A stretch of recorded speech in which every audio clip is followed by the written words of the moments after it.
Hello IBUS 340 students, my name is Peter Holden and I'm going to be your instructor for International Trade and Law. Welcome to the COVID-19 pandemic new normal. I hope that it is a temporary new normal. We're online for the fall, but we're hoping to have classes resume in the spring, but we'll just have to wait and see.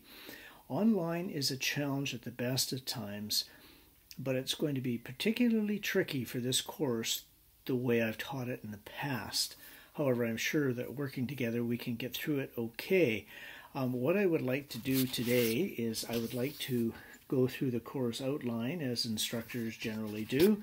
Then I would like to talk about the grading profile, the lecture schedule. Then I want to give a little history of the course and explain how I approach it. And then I will try to conclude with something I call how to pass this course, which is of particular interest to you, I'm sure.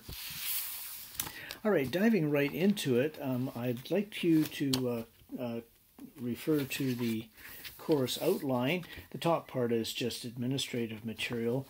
We're all familiar with the acknowledgement of the native territories, the business vision, mission statement. Coaching hours. Coaching hours will not be in office. Coaching hours will be done by email. If it's necessary to meet face-to-face, I'm sure that we can hook something up on Teams. The course format is the other thing I want to talk about. The lectures will be delivered by videos and audio lectures, although for this particular course I don't think there'll be any audio lectures, just videos. I will post the links to the videos on eLearn. So as you go through the lecture schedule, which should be your sort of Bible for the course, you'll see something called Topic 1 and 2 under September the 14th. Well, that means that that's the videos that you should be watching to get the lectures for this part of the course.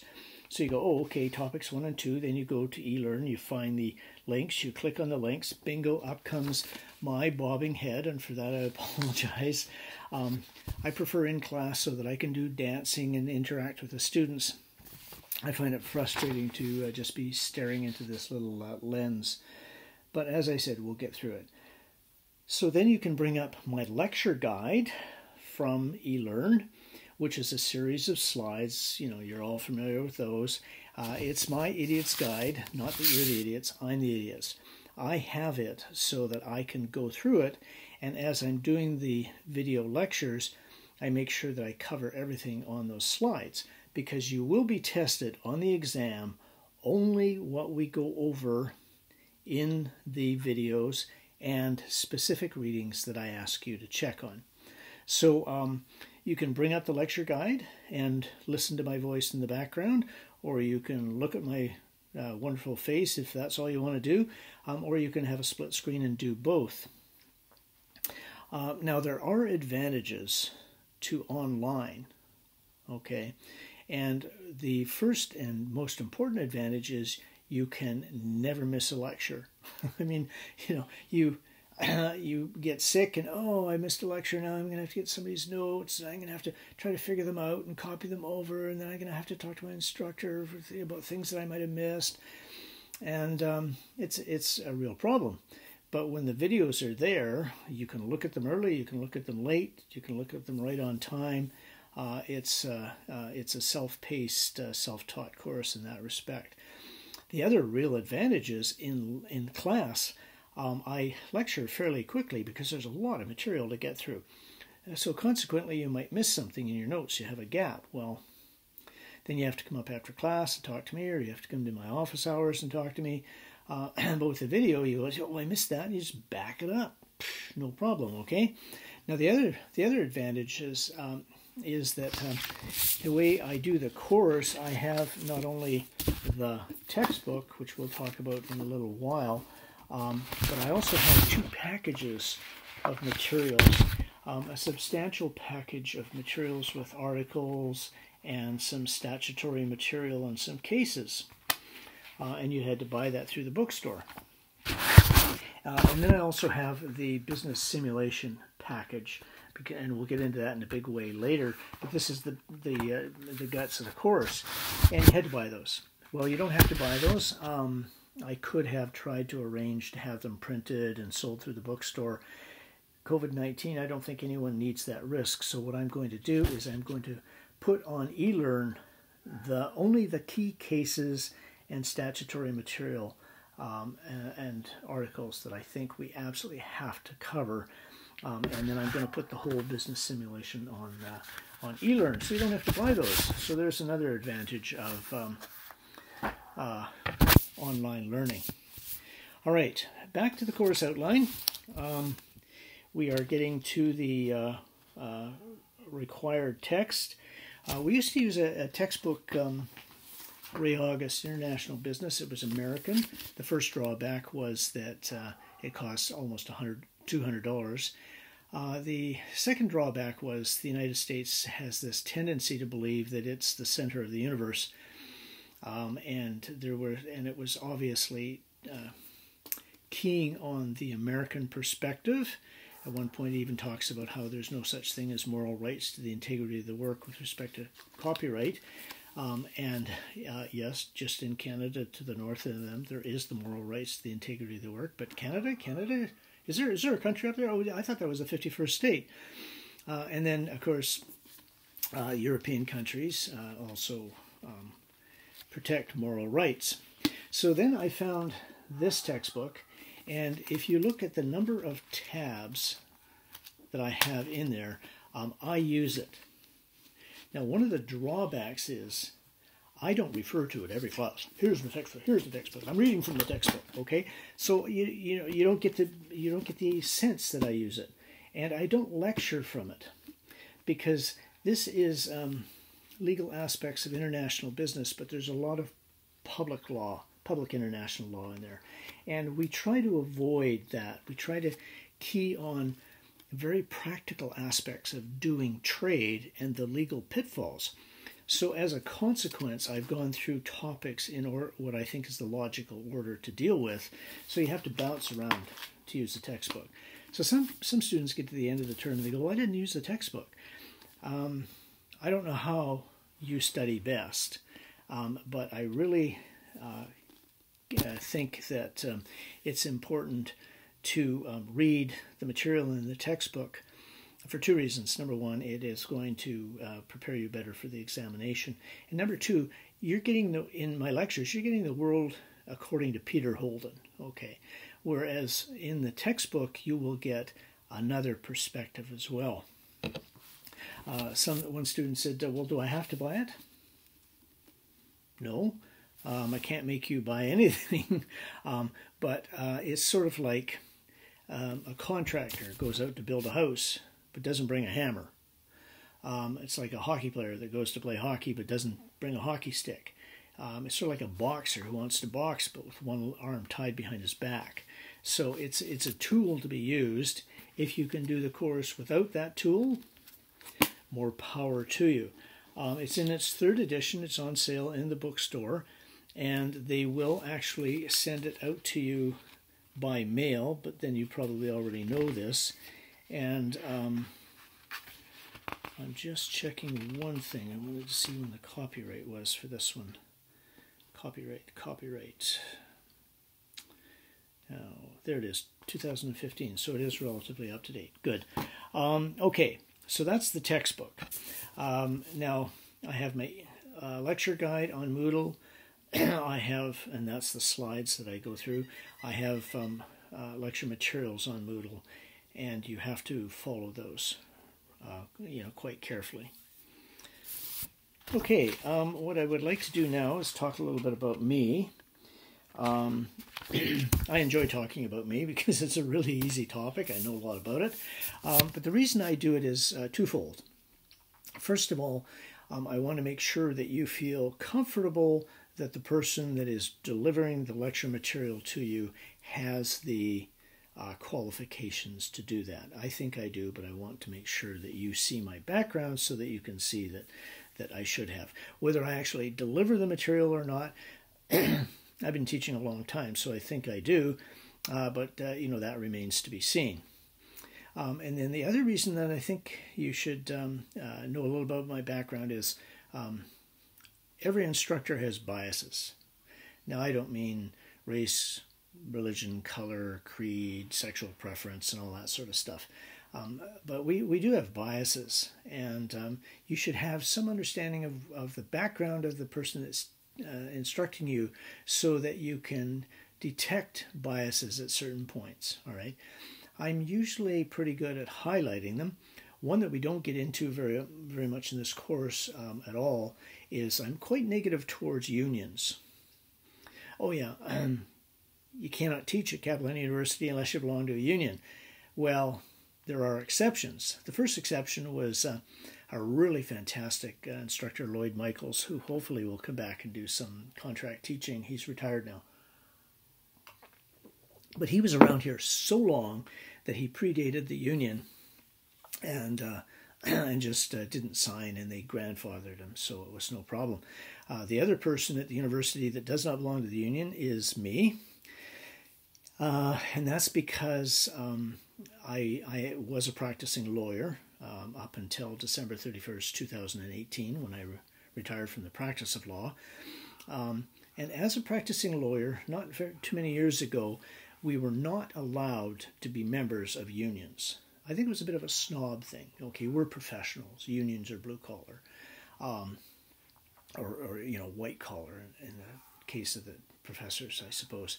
Anyway, there was really no rationale behind it, because the only way I can practice law is if I belong to the law society, who dictates so many rules with respect to how I practice, and I have to pay them dues. It sounds a lot like a union. But that aside, and this is legal stuff. How did I wind up teaching then? Years ago, in about 1956, 1958, there was a large business that wanted to hire a certain person who had some real expertise that they needed. It was a unionized closed shop, which meant you had to belong to the union to work there. And the union wanted him, okay? But this person had a problem joining the union. I can't remember whether it was religious or a sort of custom. Anyway, he could not belong to the union. He wanted to work there. So everybody wanted him to work there, and he wanted to work there. And so the matter went to court, all the way to the Supreme Court of Canada. And Mr. Justice Rand wrote the opinion of the court and said that what they would do is they would allow him to not be a member of the union, but pay the dues, which is what the union really wants, and would be protected by the collective agreement, but could not get involved in union activities. So that's called the Rand formula, okay? And so I started working here, and the union sent me the form to join, and I said, cannot join a Rand formula, and they kept sending it to me every year, and the Rand formula. Finally, I had to actually tell the union what the Rand formula was about and why I was doing that, because they were getting quite upset with me. So anyway, I'm negative towards unions, not because of that, but because we're working in a global economy, and this is what the whole course is about, how to do business on a global scale. And other countries have manufacturing at far lower labor wages than we do, less regulatory requirements, and as a consequence, the playing field isn't level, and manufacturing jobs disappear. And there's even a union problem in our scenario that we'll get to later on. And so I'm negative that way because it puts us at a disadvantage internationally. We can do manufacturing, but it's almost always in high skill, very high quality situations. Worse in the province of British Columbia because we have the worst labor legislation on the face of the planet Earth, and ergo probably in the universe. But we don't get into that in this course. We touched on it a bit in BADM 107. Okay, So I'm going to talk about myself, my education, my work experience, and my teaching experience. First of all, I got a BA in Canadian science, Canadian history and political science. It was at UBC. It was a good education, but it didn't lead anywhere. I guess I could teach at a university or a high school, or I could join the civil service. Neither of which I wanted to do, both of which I wind up doing, but then that's called life. But when I graduated, I thought, well, I'll go get a job, and I found a job with a bearing manufacturing company, made bearings for wheels and other equipment, and they were going to pay me next to nothing for at least a year while they trained me in business. So I thought, well, I don't want to do that. I always wanted to become a lawyer, but I wanted to, I needed money. Anyway, I managed to raise enough money that I go back to university, and I took my MBA because I wanted the MBA law combination, because I wanted to do law, but always related to business. So I got into the MBA faculty again at UBC, got my MBA. It's true that generally companies recruit MBA students before they even graduate, so I had a job before I was finished, which made it really hard to write the final thesis. I still wanted to go to law school, but again, I needed some financing, and so I thought, well, I'll work for a few years. So I joined the what was the Industrial Development Bank, which quickly became the Federal Business Development Bank, which is now the Development Bank of Canada. Why do they keep changing their name? Well, to waste taxpayers' money, first of all, but secondly, so that they do something interesting. I'm being a little facetious there, but I found it a very stifling, conservative place to work. I did not fit into the corporate culture, but it was great in the sense that it cemented all the things that I had learned in the MBA faculty. I was doing on the job. I was writing business plans, analyzing financial statements, looking at marketing plans, and trying to lend money to businesses through the Federal Business Development Bank when the businesses could not get money from the usual lenders, the conventional lenders. Now, the problem was most of the people that worked at the bank were actually recruited from the chartered banks, and the whole point of the FBDB was to lend money when the banks couldn't, and yet the whole mindset of all these people was that let's avoid risk whenever we can, rather than saying, okay, we are a risk, not adverse lender, the opposite. We're supposed to be lending in higher risk situations. I decided to work 2 years because I thought 2 years was, I would not be tainted with this conservative banker aura, and yet it would show that I could hold a job. So 2 years to the day I quit, to the surprise of the other credit officers there who did not believe I was going to do it. I mean, here's a cushy, easy job, good salary, and a wonderful pension at the end of the rainbow.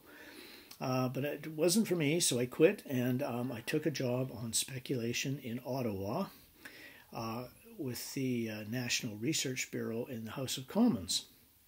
So I was doing research and writing reports to various members of Parliament from all the parties. I was there only a short period of time, and then I became a business assistant, a special assistant, to a new minister, a new portfolio, the Minister of State for Small Business, who was Len Marchand, a native Canadian from Kamloops, and one of the nicest men I've ever met. I think he was the first native senator, and might have been the first native cabinet minister, I'm not certain. But anyway, I joined his staff as a business assistant, and it was probably the best job I've ever had in my whole life. I traveled around the country flying in a Jetstar, which is a private jet, with the steward coming down, may I refresh your drink, Mr. Holden? Do you want the steak tonight, or do you want the pasta? Do you want the New York Times, the Financial Post? Stayed at the best hotels, rode around in limousines, carrying the minister's briefcase. But besides that, the other part of my job was to look at all cabinet documents that were going to go to cabinet and write memos for my minister. I'm just checking to make sure that we are recording.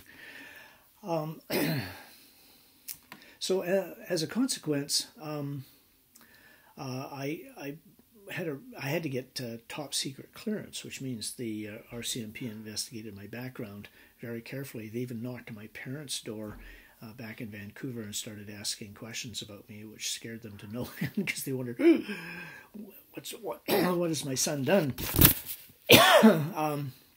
Anyway, it was a really good job. I really enjoyed it. One of the biggest problems, though, is it is a political job. So I went from being a civil service to a political hack.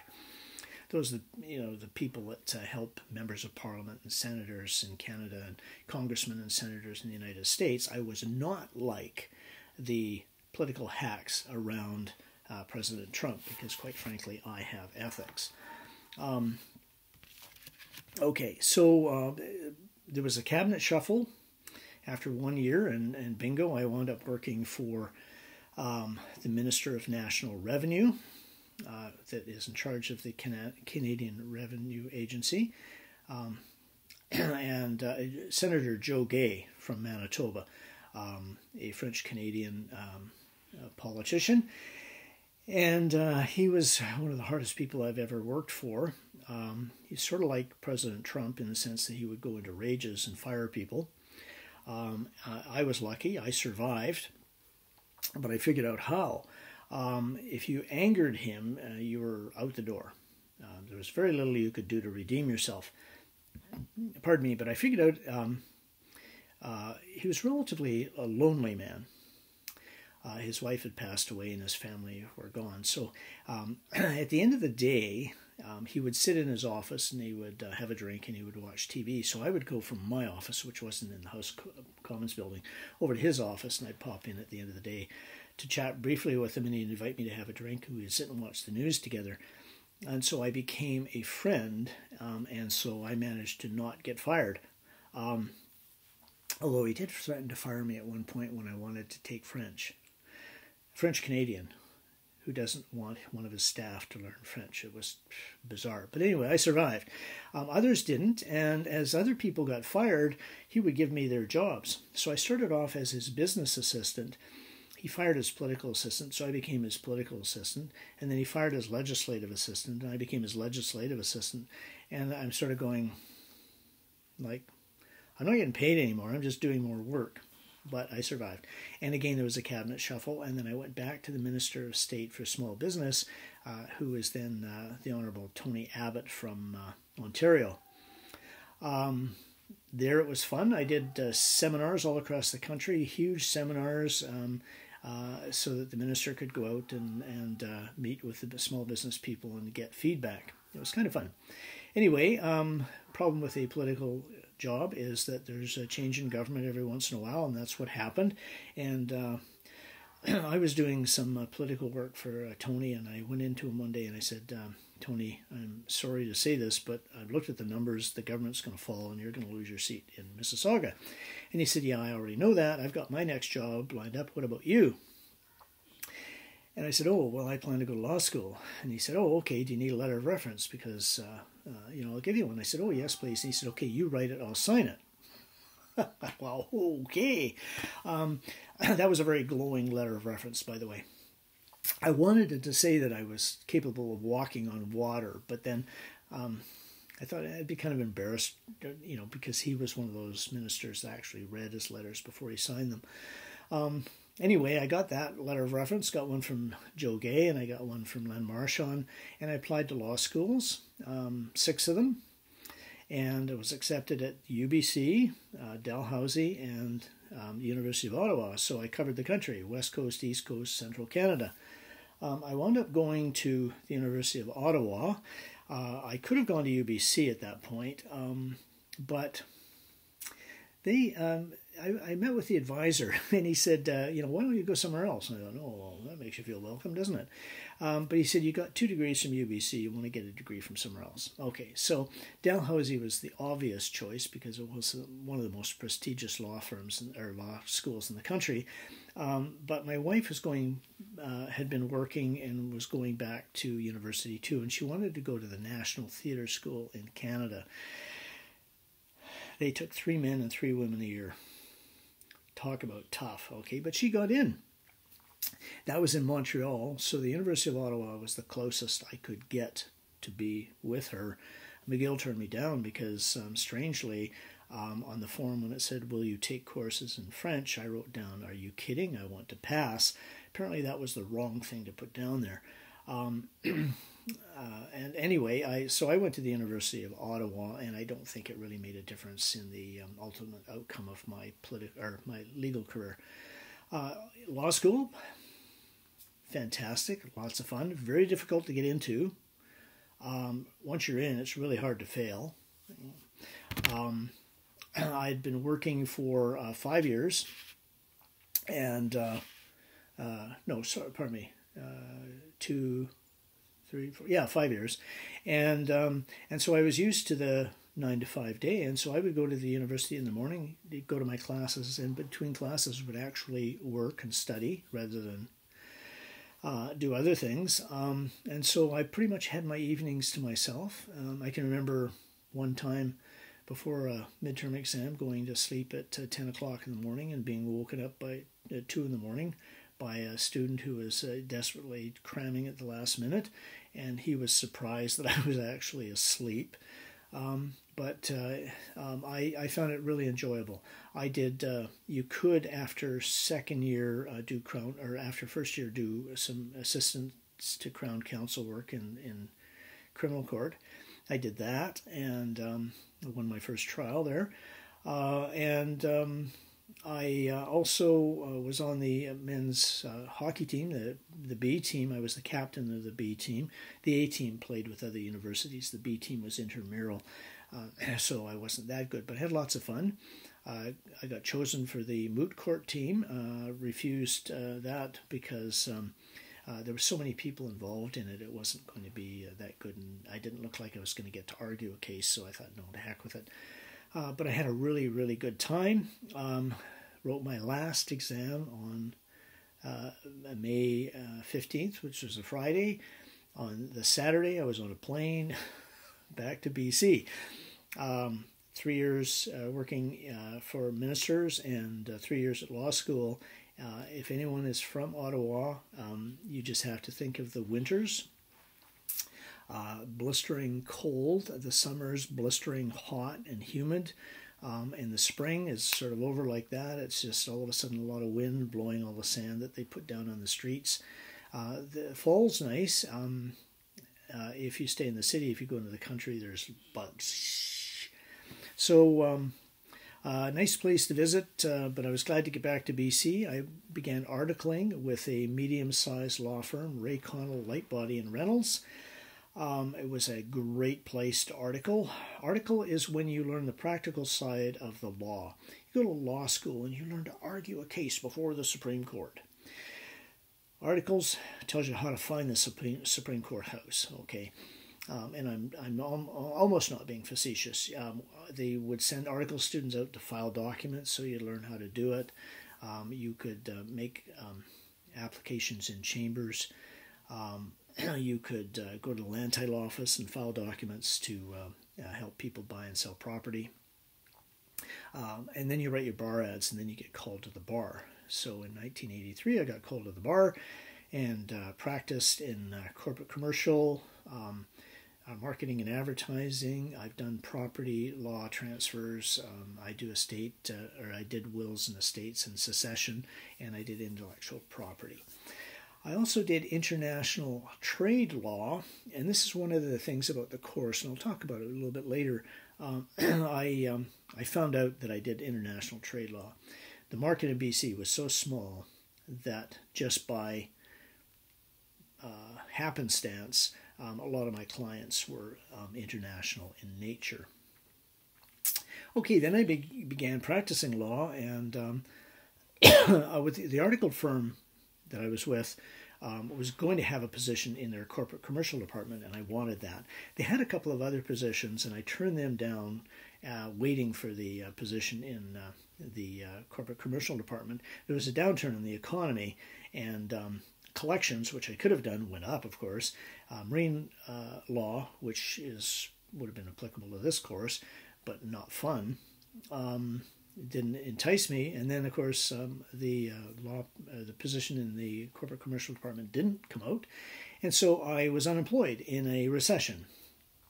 Took a long time to get a job, which was a bit disheartening, but I finally joined a sole practitioner who was an Oriental Canadian, and his practice was very much with a lot of Chinese Canadians.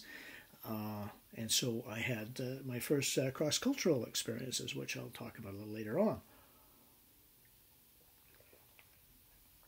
Just the negotiation for the job was interesting.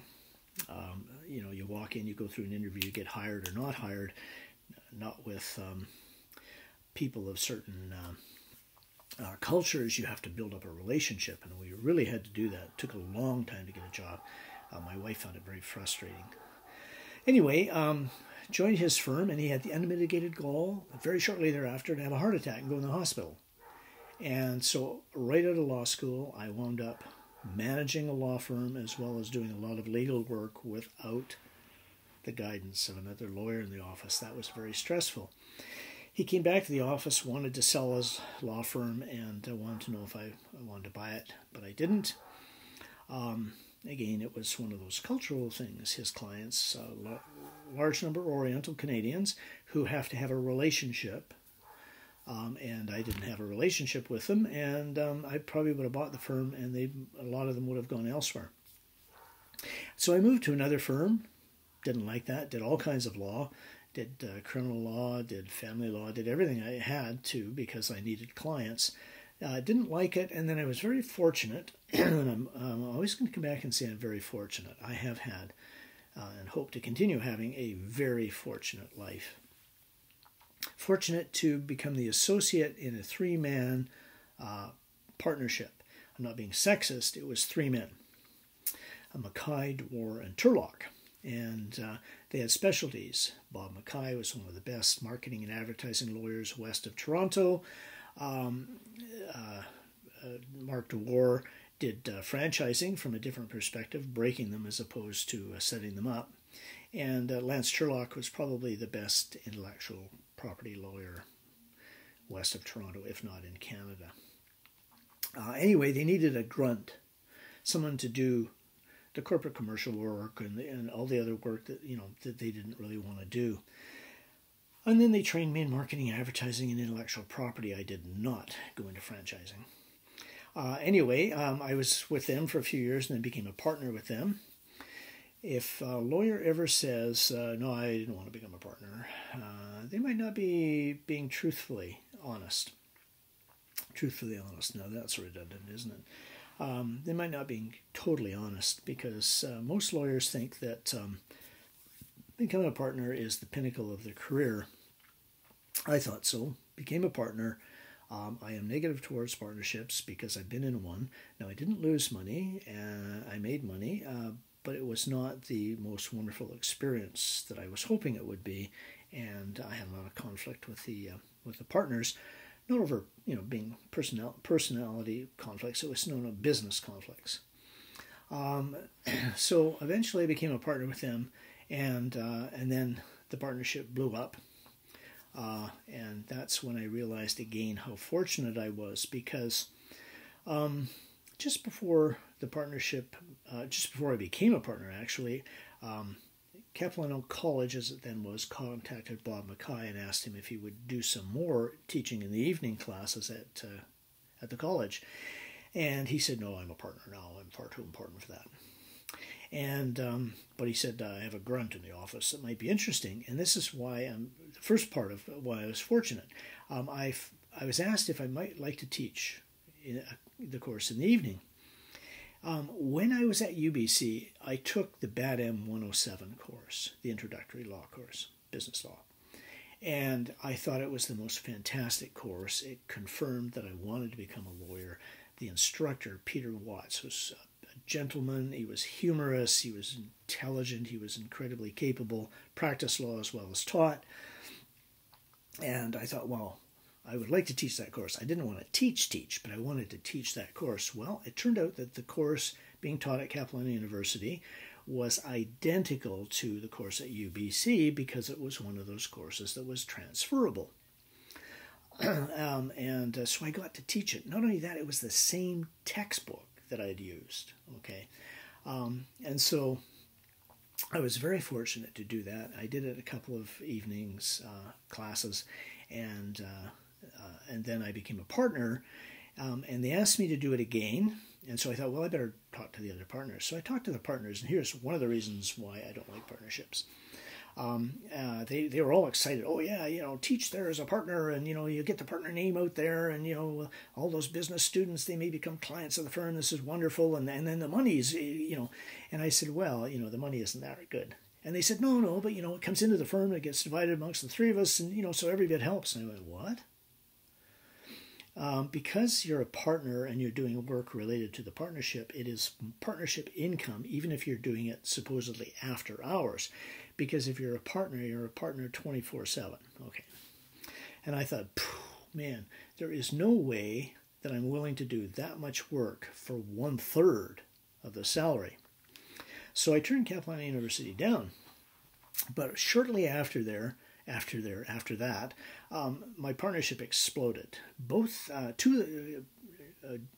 had gone and I'd joined, right? So Bob Mackay and Lance Turlock wanted to become partners with bigger firms. They were really into the partnership prestige thing. So they one day just announced that Bob was going to go to Russell and Dumoulin, and Lance was going to go to Swinton and Company, and I was going to go nowhere. I guess the only good thing is, two good things. Neither of them became partners with those firms, and I wasn't on the lease, so they got stuck with settling the lease. Anyway, suddenly I was going to be a sole practitioner and had to find an office, hire staff, get a bank loan, do all that work. And I thought, that's really tough. 3 days after the partnership exploded, I'm not talking a month, I'm not talking 3 months, I'm talking 3 days after the partnership exploded. Capilano University called me, college as it then was, and said they had a full-time teaching load there, and was I interested? Oh yeah, I was. So I came out and I talked to Greg Lee, who was the Dean of Business then, and then he became the president of the university and has since retired. And I was going through this interview, and I thought, okay, if I have to have this, if my practice doesn't work, then I'm going to, at least be able to teach and pay the mortgage. Halfway through the interview, he sort of went, Peter, I sense some reluctance here, and this is really important to you. Okay, what I'm going to say now. And I said, yes, I really want to teach because I enjoy it, but I don't want to give up the practice of law either. And he said, well, why do you want to start practicing law? And I thought, is this one of those trick questions you get in the job interview? Hi, we want to hire you full-time. Are you going to have a job on the side? I did not know how to handle it. So I thought, well, okay, honesty is the best policy. And I said, I'm sorry, Greg, I don't understand. You want me to teach full-time, and yet you want me to have a law practice on the side? And he said, absolutely, because nobody teaches in the School of Business at Capilano College unless they are also doing consulting work in their area of expertise. So if you have a course from someone that's an accountant, they will be doing accounting work in the real world. If you have someone that teaches you finance, they will be with a chartered bank or whatever in the real world. If you have someone teaching marketing, they have experience in the real world, okay?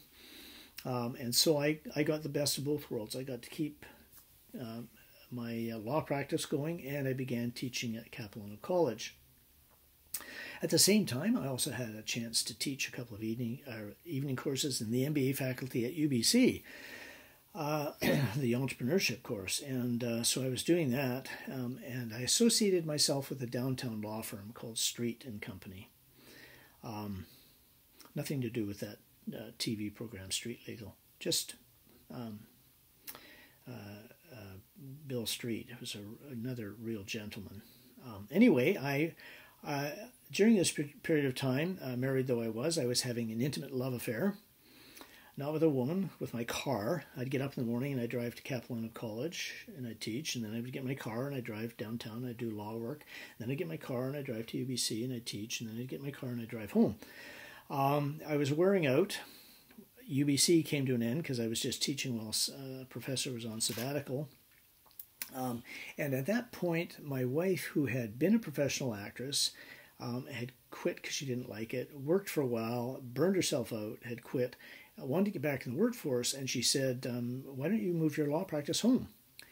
And I went, and she said, what? And I said, well, if I don't have a downtown office and I'm wearing a three-piece pinstripe suit with a briefcase, who's going to take me seriously as a lawyer? And she said, well, why don't you talk to your clients and see what they think? So I thought, well, okay, that's kind of interesting. I do marketing and advertising. Maybe I should do a marketing survey of my clients. And I talked to my clients, and I found out that business was changing.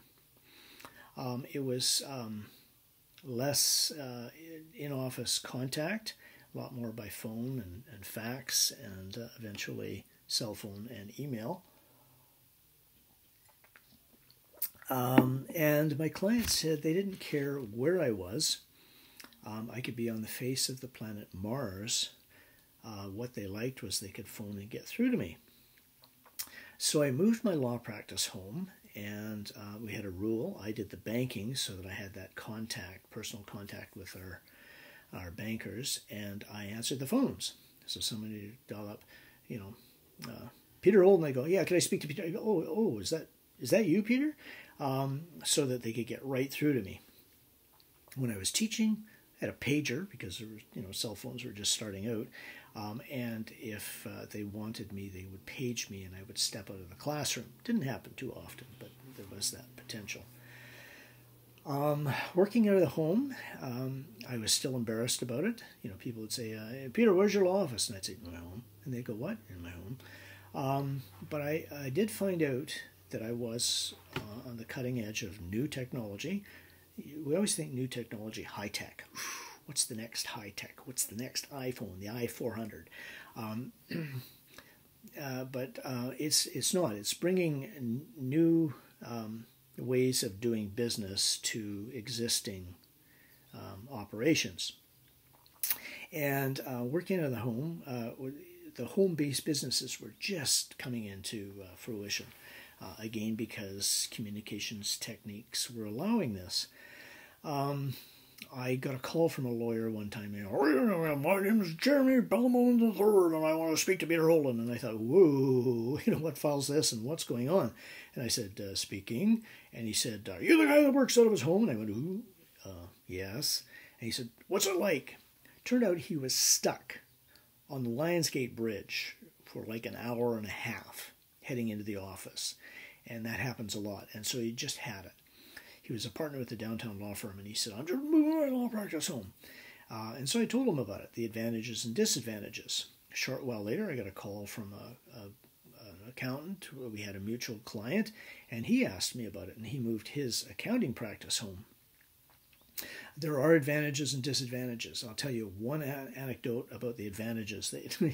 I had a client in Australia negotiating a contract, and we were dealing with each other by phone all the time. And he called me up and he said, Peter, I've got to talk to you tomorrow. I'm getting the final version of the contract, and I want you on the line as we go through it because I'm going to sign it then. And I said, no problem. And he said, yes, there is a problem. I said, what's the problem? He says, it'll be at 5:30 Vancouver time.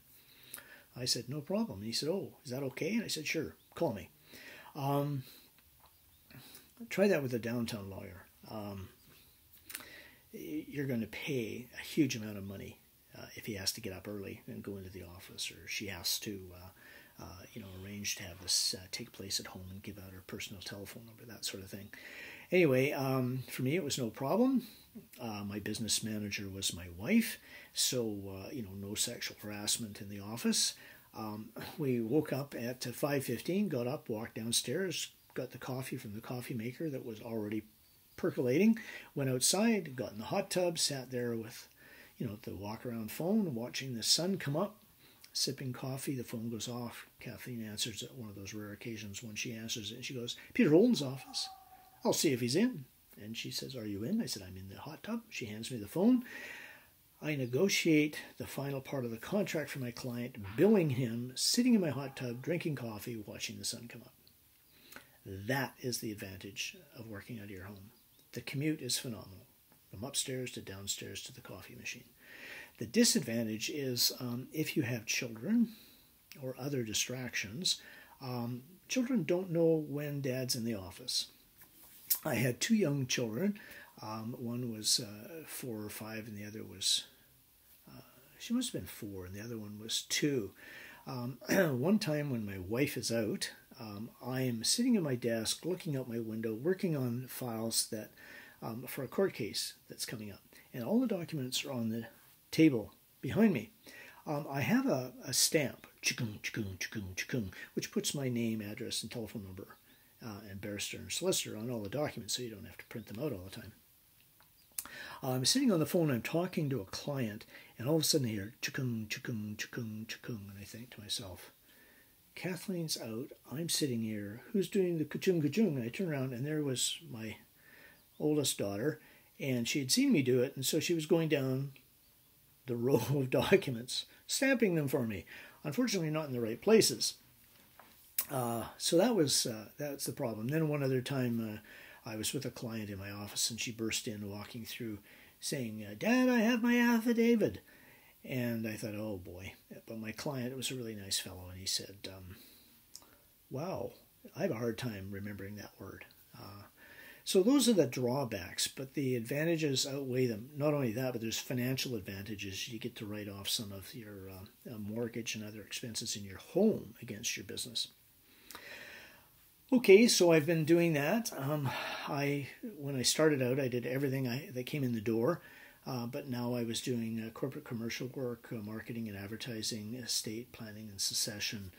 I did some property transfer stuff for a while when I worked out an agency relationship with a paralegal, but I did not like that. It was just too routine. Went to court. I had the pleasure of doing small claims court trials, BC Supreme Court trials, and even one case in the BC Court of Appeal. I have a lot of lawyer friends, of course, and they were always envious because a lot of them did litigation. You just don't automatically go to the Court of Appeal, and none of them had. So that's the legal career. Now, as far as teaching goes, I teach obviously BADM 107, Canadian Business Law, BADM 307, Canadian Business Law 2. I teach this course. I have taught entrepreneurship, BADM 268, and I have taught BADM 101, the management course. I have taught at UBC, of course, as I mentioned, and I also taught international business law in Vietnam at the Open University. And we'll come back and we'll talk about that more later during my videos because of the cross-cultural aspect of that whole thing. I guess I did okay because the university gave me a two-way ticket. And I came back, and I've been teaching ever since, and I do really enjoy it, although I enjoy more contact with the students that I get to do. Okay, so that's my educational background, my business background, and my teaching background. So I think I have the credentials to deliver the course materials, and hopefully we will get through them.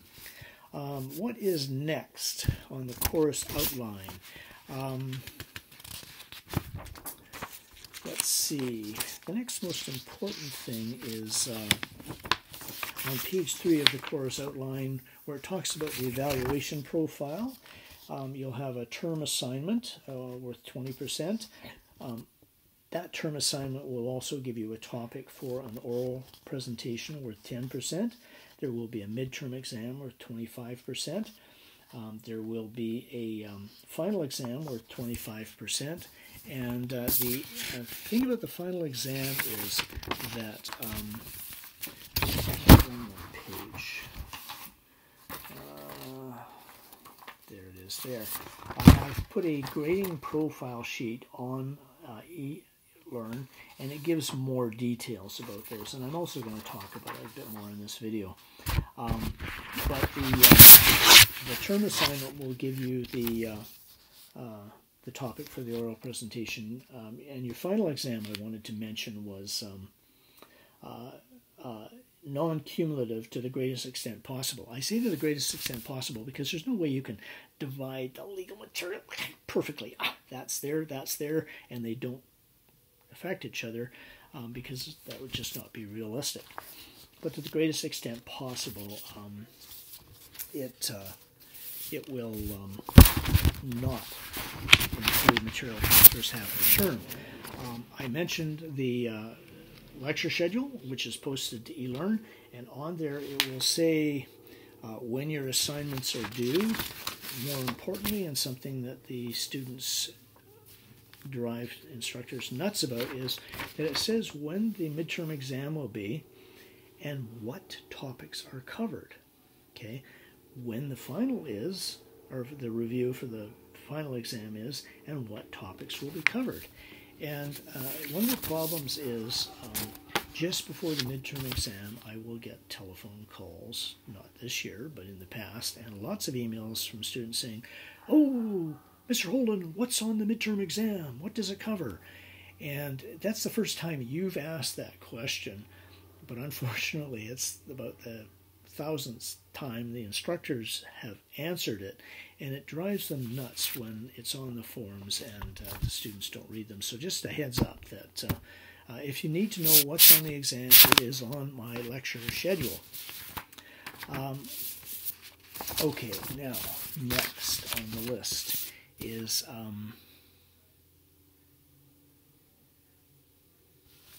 talking about the course itself. This course started off as part of an international business program, which eventually we got funding cuts and had to cut it back, and now we're expanding it more. But when it was first taught and I was asked to teach it, there was an essay. And there's all sorts of problems with the essay. You learn a lot about a certain topic, and another student learns a lot about a certain topic, but unless there's some way of everybody getting to read everybody's essays, which is next to impossible, then you're only learning chunks. And so I changed, and we put in some law, and people were doing case studies on various aspects of the course. Well, I found the same problem. You would learn a lot about a certain legal aspect during the case law, and another student would do the same, but there was no cross-fertilization. With the new thrust of designing courses to deliver better, I came up with the concept of turning this course into a business-like scenario.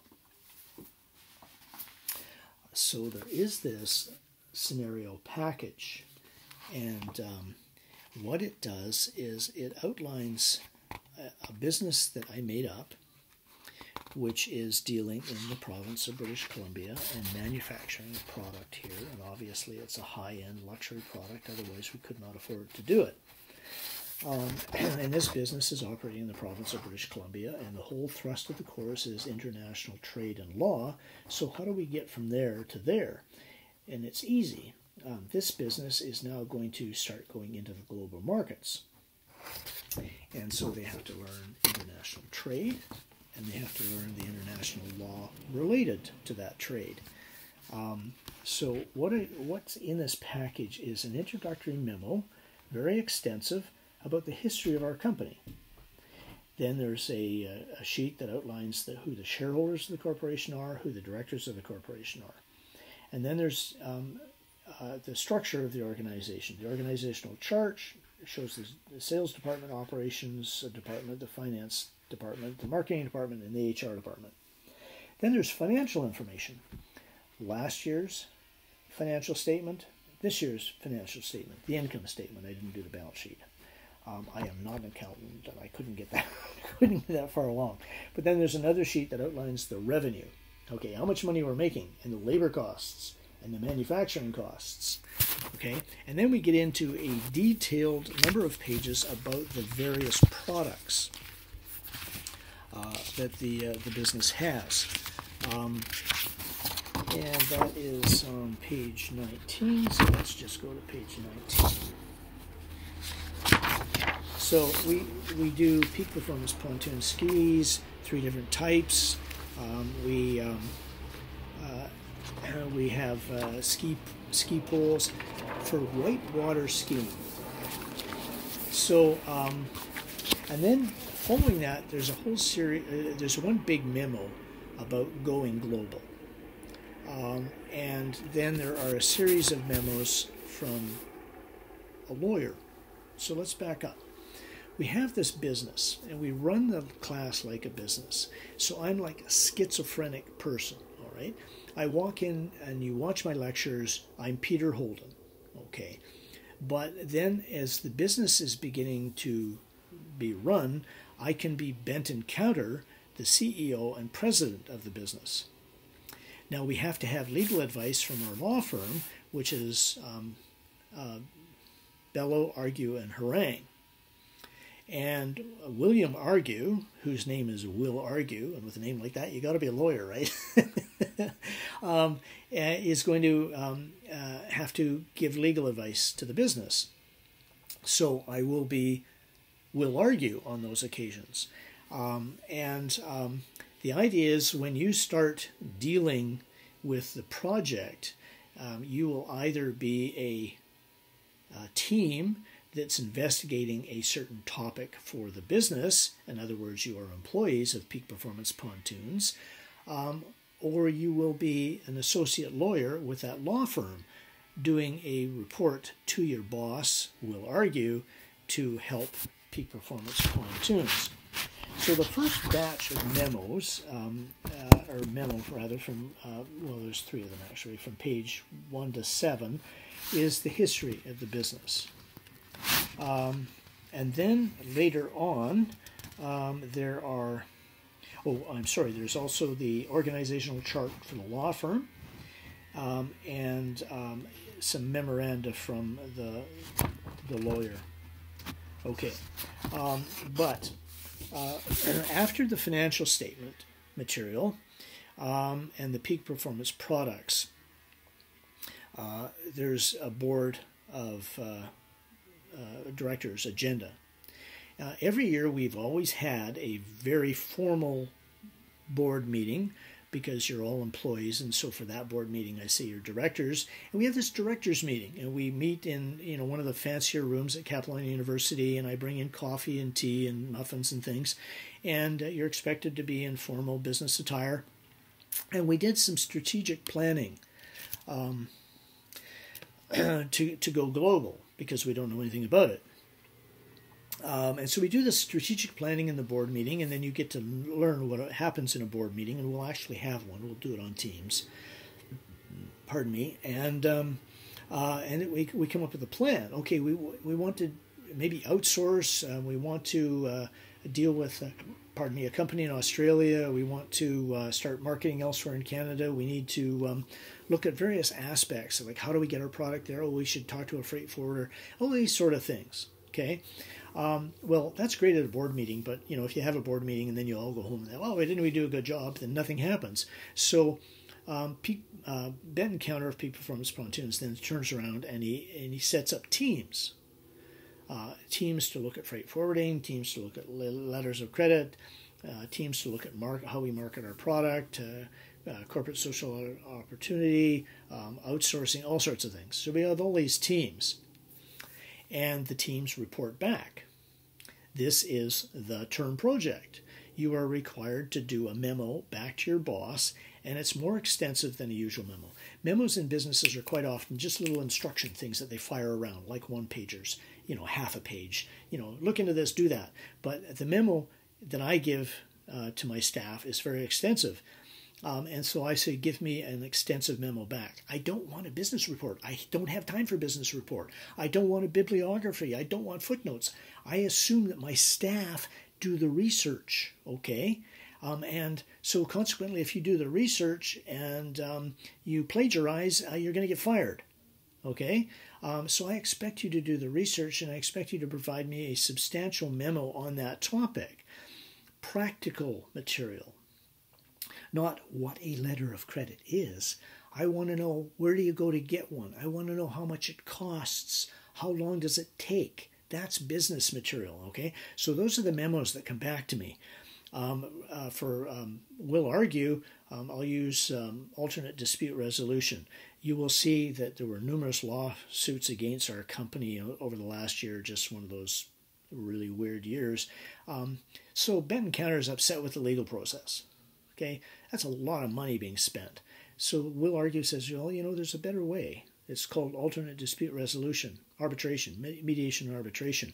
So maybe we should prepare a presentation for the business on mediation and arbitration and suggest that's the way they go in the future. So he's not going to do it. He's going to assign it to somebody. So he sends a memo to one of his staff, and he says, you know, here, you three people look into this and get back to me, okay? And so you have to remember that if you're working for Benton Counter, you send a memo back to Benton Counter. If you're working for Will Argue, you send a memo back to Will Argue. If you send them to Peter Holden, I'm going to throw them in the basket because I don't know anything about this. I'm an instructor at Capilano University. I'm not part of the business, okay? If you have to email me as Benton Counter, there will be bcounter@capilanouniversity.ca. That comes to me as Benton Counter. So you got a question for your boss, that's how you do it. If you send that email to me, I'm going to go, I don't know, I'm going to throw it away or delete it. Yeah, delete. Or conversely, if you've got a question, arbitration, like, what's Peter mean about that? Peter has nothing to do with that. Will Argue has something to do with that. So you have to contact Will Argue. And then you have to send the memo back to Will Argue. Okay, so we're going to run it as much as a business as possible. It's a lot easier when we can do it in class, but hey, businesses right now are operating virtually because of COVID-19, so I should be able to operate my fictitious business virtually through COVID-19. Then let's see, so there's a board of directors at the beginning of the course. Then people do their presentations, and the presentations everybody will watch. Okay, logistically, we're working on that. Then that way, everybody in the business is up to speed on everything else. So it's not like the essay, it's not like the case law. This is how businesses work. Okay, then at the end of the term, we have a final board meeting when we vote on what to do, because we're going to have all sorts of options. But which of those options do we want to do?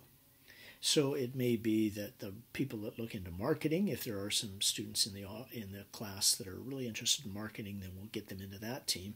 You know, how do we market now? How should we market in the global economy? And there may be, well, let's do you know, massive advertising all over the world, and it only costs us $3.8 billion. Or we can do flyers, or we can do you know, CDs, or whatever. So there's all sorts of options, and the marketing department doesn't tell us what we're going to do. The marketing department reports to the board of directors and says, here's the options, and then the board of directors selects them. So that's what we're going to do. I have at this point 34 students enrolled.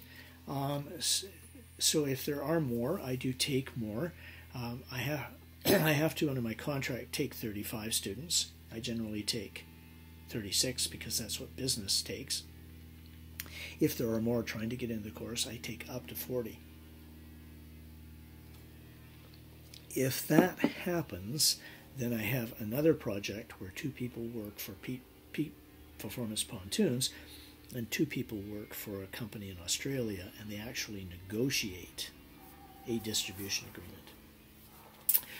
Okay, and so the last thing is the G'day River Rafting supplies memo to their staff about that, if necessary.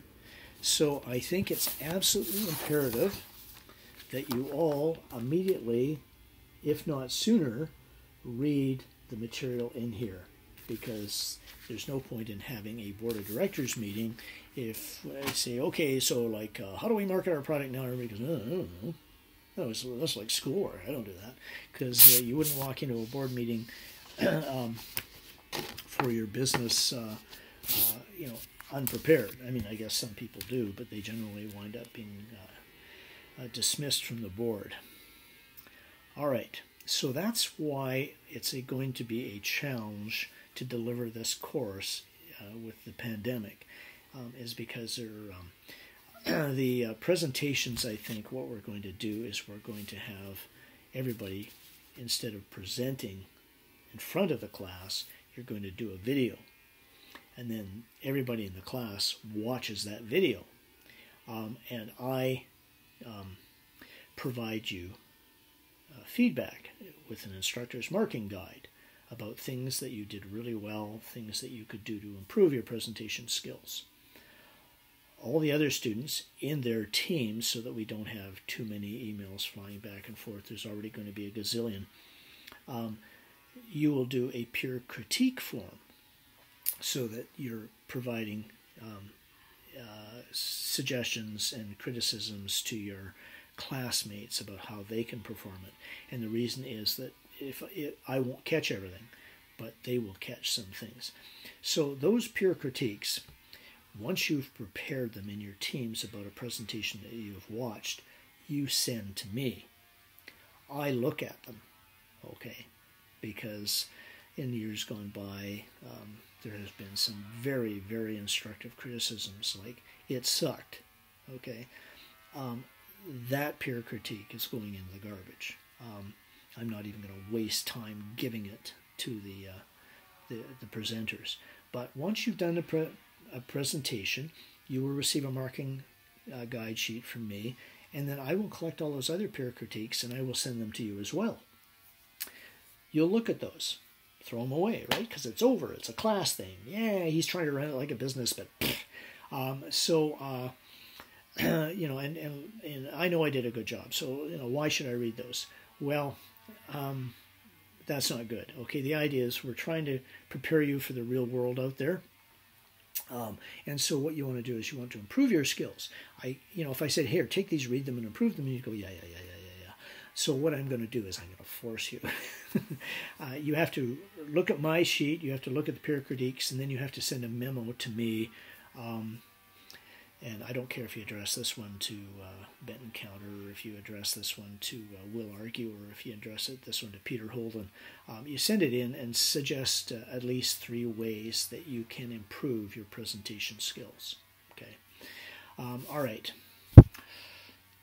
The contract assignment is worth 10%. And what we're going to do in that is you are going to, I'm going to give you a little scenario, and I'm going to give you a law precedent, and you're going to assign intellectual property rights of a new product to our corporation. And what I'm looking for here is identifying the party's right and putting in the signature lines, which I pounded home in BADM 107, and hopefully the other instructors did too, because there's no point in having a contract if you haven't got the right parties bound to it. And then we talk about how to assign intellectual property rights. Class participation is a bit of a difficulty. One of the things in the past that we have done is in class, students could bring in articles and give them to me, and we could discuss them. And we'd bring in guest speakers. Well, obviously, under COVID-19, that's not a good idea. So I'm going to talk about virtual class participation. It's worth 10% of your grade, and if you can, not bother with 10%, then don't bother doing anything.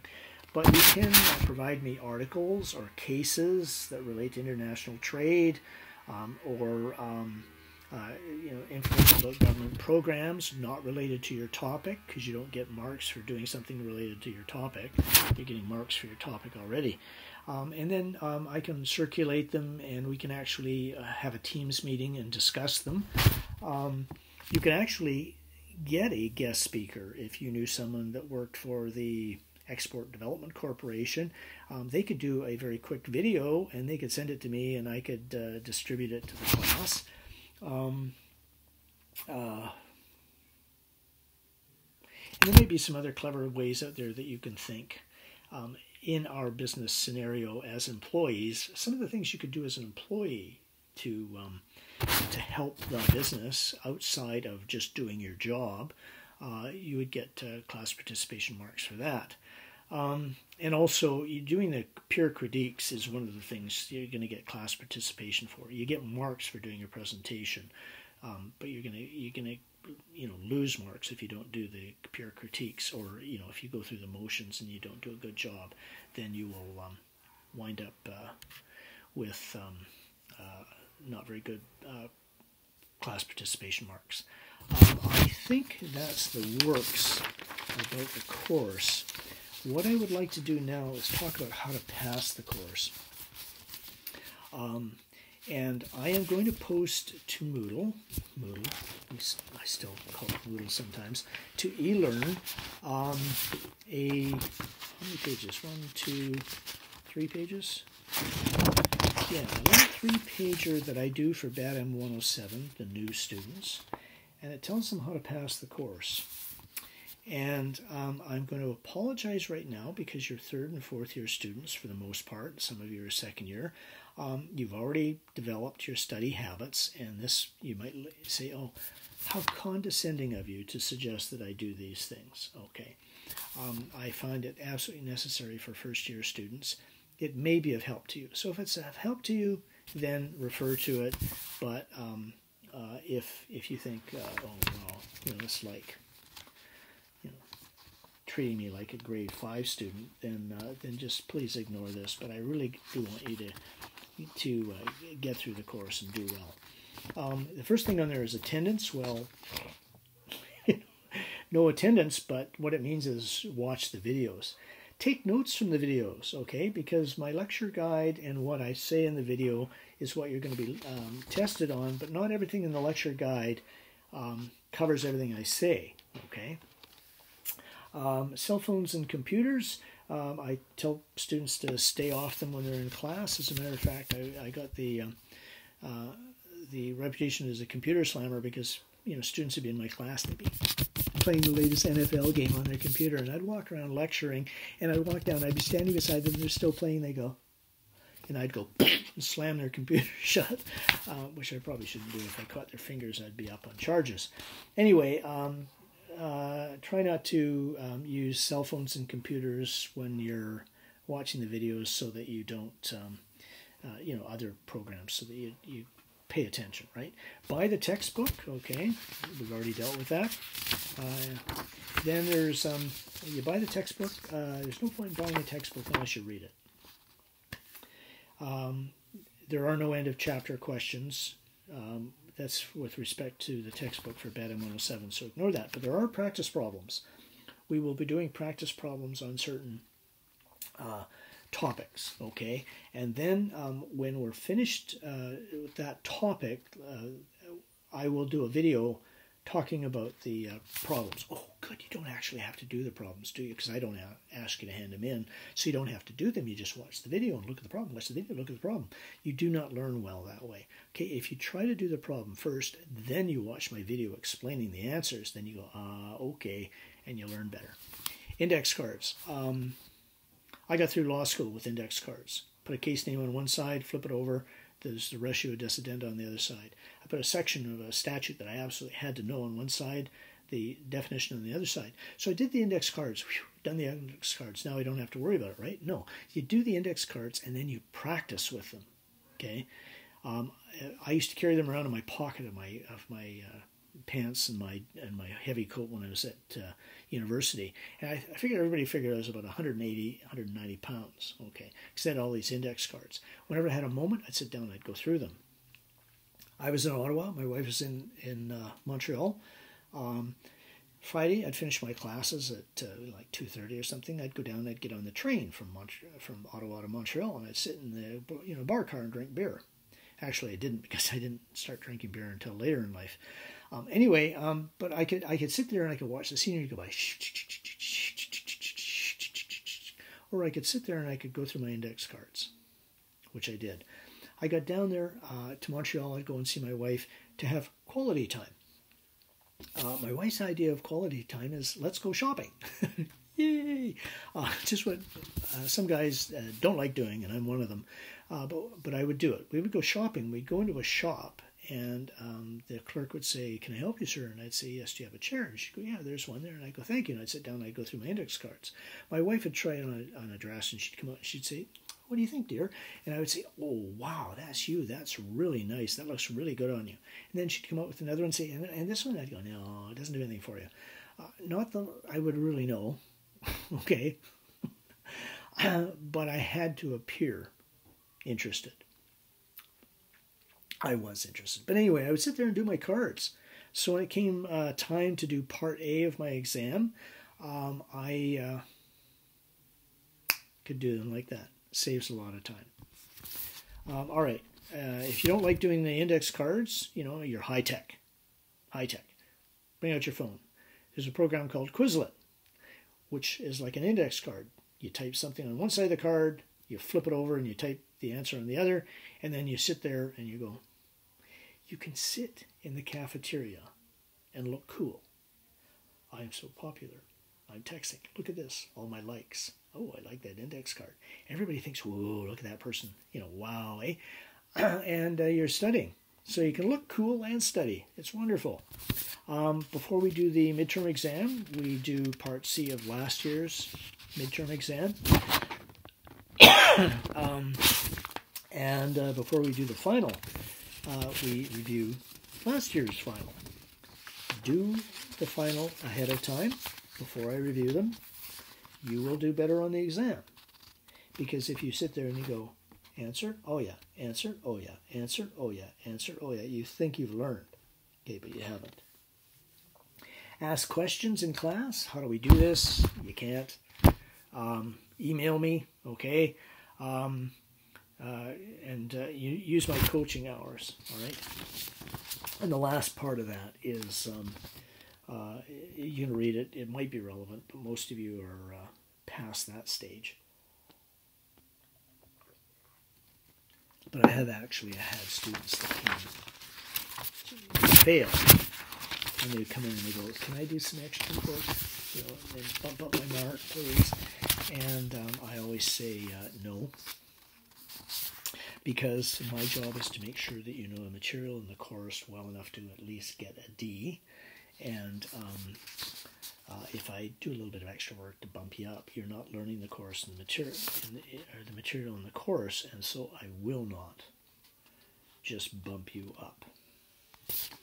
Okay, let's see. I'm just going to run through my list to make sure I've covered everything.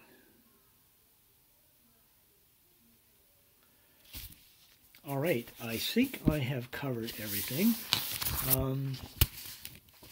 One of the things I want you to be careful about is plagiarism in the memos. Oh, I should talk about one other aspect of the memo, which I probably will later.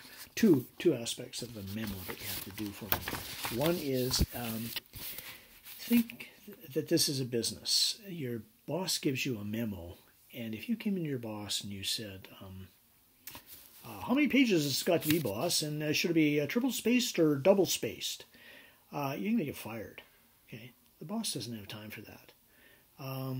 So my attitude is I give you a job, figure out what I really want, okay, and then start writing your memo, and when you're finished talking about what's necessary, stop. It might be 1 page, haha, I doubt it, but it might be 7 pages, okay.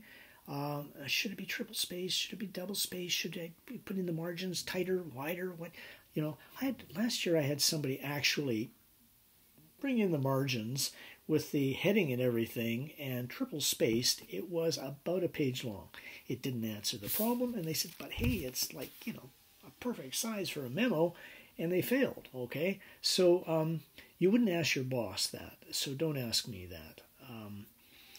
The other thing about the memo is I do not want a bibliography or footnotes, but there might be some business program that is incredibly important. So you talk about it in the memo, and you want to give me the reference, okay? So you just, you're writing along and you're saying the decision in the court case of Regina versus Dudley and Stevens was particularly important in this aspect. And then put in brackets 14 QBD 273, which is the 14th volume of the Queen's Bench Division, page 273, and then your boss can say, I'd really like to read that, and then he doesn't have to get on the phone. Hi, oh darn, you're not there. Okay, I'll leave a message, and hopefully you get back to me. In your memo, okay, so I just read okay, I feel confident that you've covered it. I don't have to look at it. But if I feel, I think I'd really like to read that, then I can be able to do that, okay? Okay. No simple downloads. My idea as a boss is if I want to learn about the export development program, I could go online and I could spend my time reading it. So there's no difference between my going online and reading it and reading it in your memo. There are aspects, I think in terms of the business, if I wanted the Export Development Corporation, I want to know, is there an office in Vancouver? Can you get in touch with them on phone? Can you deal with them by email? Are they friendly, user-friendly? And is there a cost for their service? I don't want to say the Export Development Corporation was formed in 1842 under the auspices of this government department and is going through all these various changes over the year. I don't give a heck about any of that. Okay, business, we're trying to make a buck. Okay, so treat the memos that way. What does the boss need?